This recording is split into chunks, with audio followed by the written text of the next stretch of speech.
Alors, je vais vous présenter finalement les actions brestoises qui ont été mises en place. Alors, ce sont des actions qui ont été mises en place depuis pas mal de temps, avant les premiers plans, parce qu'il y avait une sensibilisation. Et vous allez voir que la première action, notamment, a été motivée par les habitants eux-mêmes, ce qui est un petit peu l'originalité brestoise.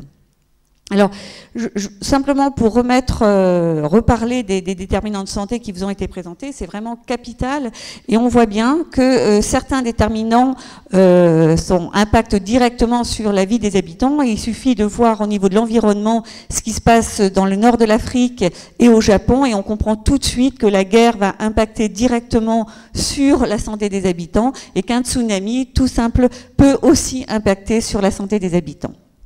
Voilà, on vous a beaucoup parlé, merci Laurent, on vous a beaucoup parlé de l'alcool, du tabac, évidemment, ceux-là on n'aime pas trop les voir, et pourtant, si on les réduisait, on pourrait réduire notablement certaines pathologies, mais il n'y a pas que cela. Alors, dans les conditions de vie et de travail, c'est vrai que Brest a aussi payé un lourd tribut au niveau de l'amiante, donc on s'attend aussi à des impacts assez importants chez les habitants. Donc l'espérance de vie à la naissance est toujours plus basse, en sachant pourtant que la Bretagne, et notamment la région brestoise, est riche en offre de soins. Donc c'est pas parce qu'on a un accès aux soins qu'on meurt moins. Donc on vous a parlé des deux Bretagnes occidentales et orientales, hein. Les inégalités de santé toujours, et puis c'est vrai que beaucoup de maladies comme les cancers, les maladies cardiovasculaires, le suicide sont liées directement, et ça a été prouvé au niveau des différentes études, sur les consommations d'alcool, de tabac, le stress, l'alimentation et puis l'estime de soi. Par contre, ce qui est moins connu, c'est cet impact de l'environnement sur la santé, et c'est pour ça aussi qu'il faut mener des actions, et c'est pour ça aussi que le plan actuel nous aide à financer justement ces recherches-actions. Alors juste pour vous donner des petits flyers que vous pouvez d'ailleurs retrouver sur le site forumsantébrest.net, puisqu'on a fait un observatoire sur la santé des Brestois. Alors de quoi on meurt à Brest? C'est pas très gai, hein, mais bon, il faut bien le savoir.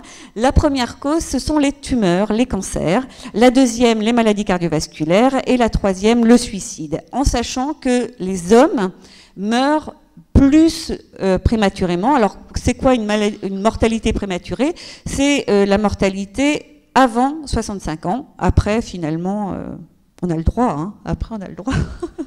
Hein. Mais avant 65 ans, non. Hein, on fait des efforts. Et donc, du coup, les hommes brestois payent un lourd tribut, puisqu'il y a 25% de décès en plus qu'au niveau national.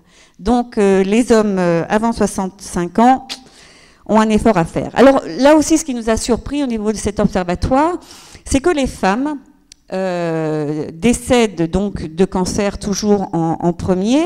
Vous voyez que le cancer du sein est fréquent, mais finalement, on en meurt peu, hein, puisque du coup, c'est ce qu'on appelle une maladie chronique. Hein. Voilà le nombre de cancers et voilà le taux de mort, la part de décès par cancer.